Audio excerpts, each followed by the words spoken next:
안녕하세요. 오늘 저희가 함께 살펴볼 자료, 이거 정말 흥미롭습니다. 네, 그렇죠. 바로 여러분만을 위한 AI. 그러니까 나만을 위한 AI가 이건 내가 확실히 모르겠는데? 하고 스스로 판단을 멈추는 능력. 이걸 에포케라고 부르더군요. 맞습니다. 예포케. 네, 이 에포케를 통해서 AI가 끊임없이 똑똑해지는 방법에 대한 연구인데요. 제공해 주신 자료들 보면서 이 AI의 성장 비결을 한번 파헤쳐보죠. 네, 좋습니다. 그 핵심은 뭐냐면요. AI가 자기가 모르는 걸 만났을 때 섣불리 그냥 아무 답이나 내놓는 게 아니라는 거예요. 그냥 오류를 뱉는 게 아니라 그렇죠. 대신에 판단 유보, 그러니까 에포케의 상태로 들어가는 거죠. 뭐랄까, AI로서는 꽤 현명한 접근법이에요. 잠시 멈춰서 생각해보자. 이거죠. 오, 신중한 AI네요. 네, 그리고 바로 그 경험, 정의되지 않은 새로운 정보, 이걸 학습하면서 스스로 지식의 경계를 막 넓혀가는 겁니다. 하하. 이 모든 과정을 메타 AI라는 일종의 감독관 AI가 지켜보고요. 맞아요. 저도 그 부분이 흥미로웠는데 보통 맞춤형 AI 하면 개인 건강 기록 같은 거 학습해서 조언해 주는 걸 생각하잖아요. 네, 그렇죠. 근데 이게 학습 안 한 완전 새로운 데이트 만나면 엉뚱한 답을 줄 수도 있잖아요. 그게 문제였는데. 바로 그 지점입니다. 그 문제를 해결하려고 연구자들이 꺼내든 카드가 바로 이 메타 AI랑 에포케 개념인 거죠. 그렇군요.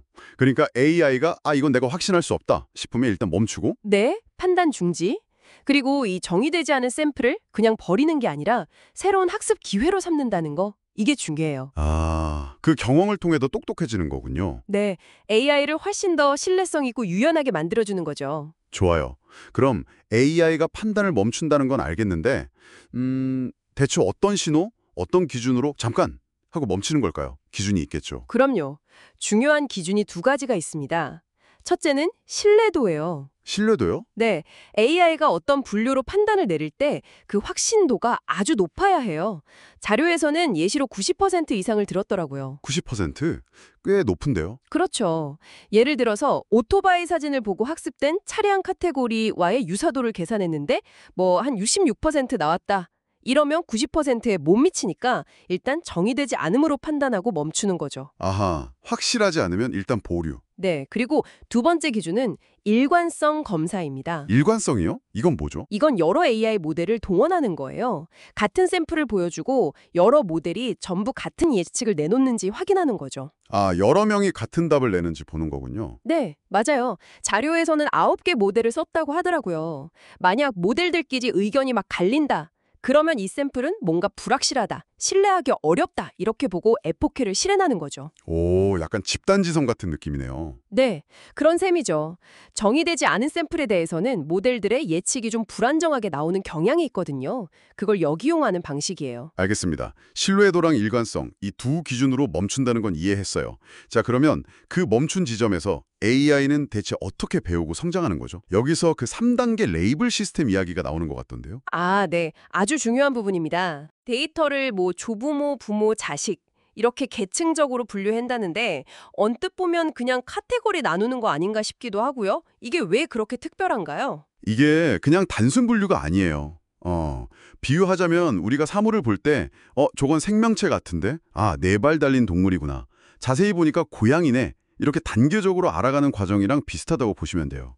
단계적인 인식 과정이군요. 네, 그래서 크게 세 가지 장점이 있어요. 첫째가 방금 말씀하신 점진적 인식입니다.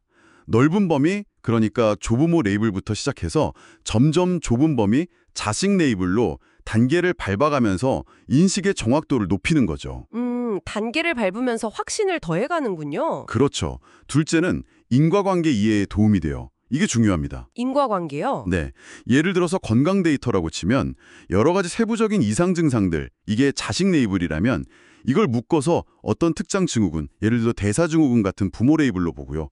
더 나아가서 근본 원인이 되는 질환, 비만 관련 질환 같은 조부모 레이블을 찾아내는 식으로요.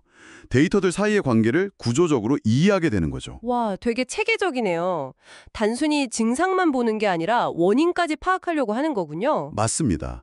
그리고 세 번째 장점, 이게 또 아주 흥미로운데요.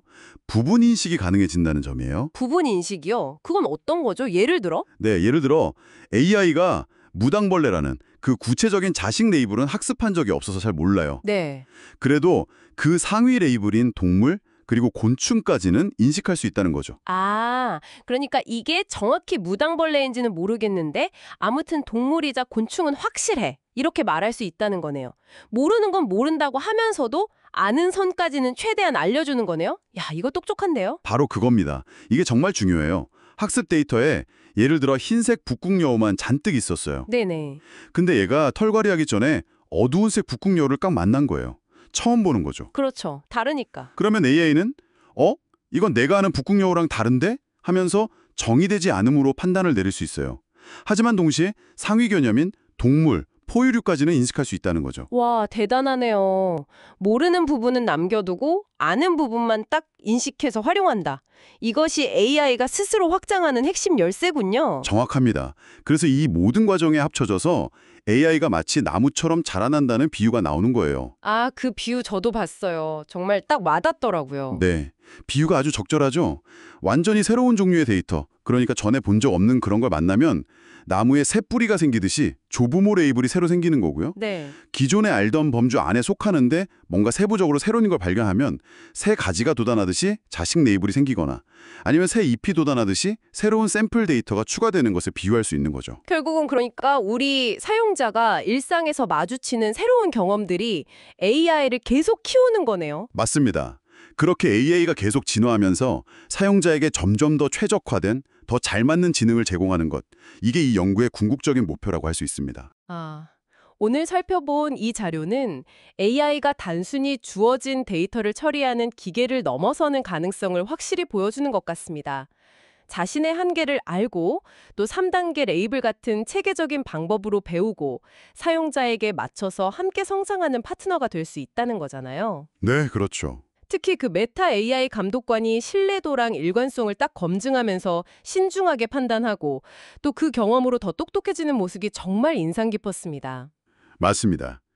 연구팀은 일단 한 명의 사용자를 위한 맞춤형 AI 구축이라는 첫 목표는 달성했다고 하고요. 이제 이걸 수십만 명 혹은 그 이상을 위한 시스템으로 확장하는 다음 단계를 구상하고 있다고 해요. 와, 스케일이 커지네요. 네. 여기서 이제 여러분께 한번 질문을 던져보고 싶어요. 이렇게 나에게 정말 완벽하게 맞춰지고 나와 함께 배우고 성장하는 AI가 우리의 일상이 된다면 우리 삶과 사회는 또 어떤 모습으로 변해갈까요? 그러게요. 그리고 각자의 AI가 다 저마다 다른 경험을 통해 진화한다면 그 다양성은 우리에게 어떤 새로운 기회 혹은 또 어떤 새로운 과제를 안겨주게 될까요? 한번 좀 깊이 생각해 보시면 좋을 것 같습니다.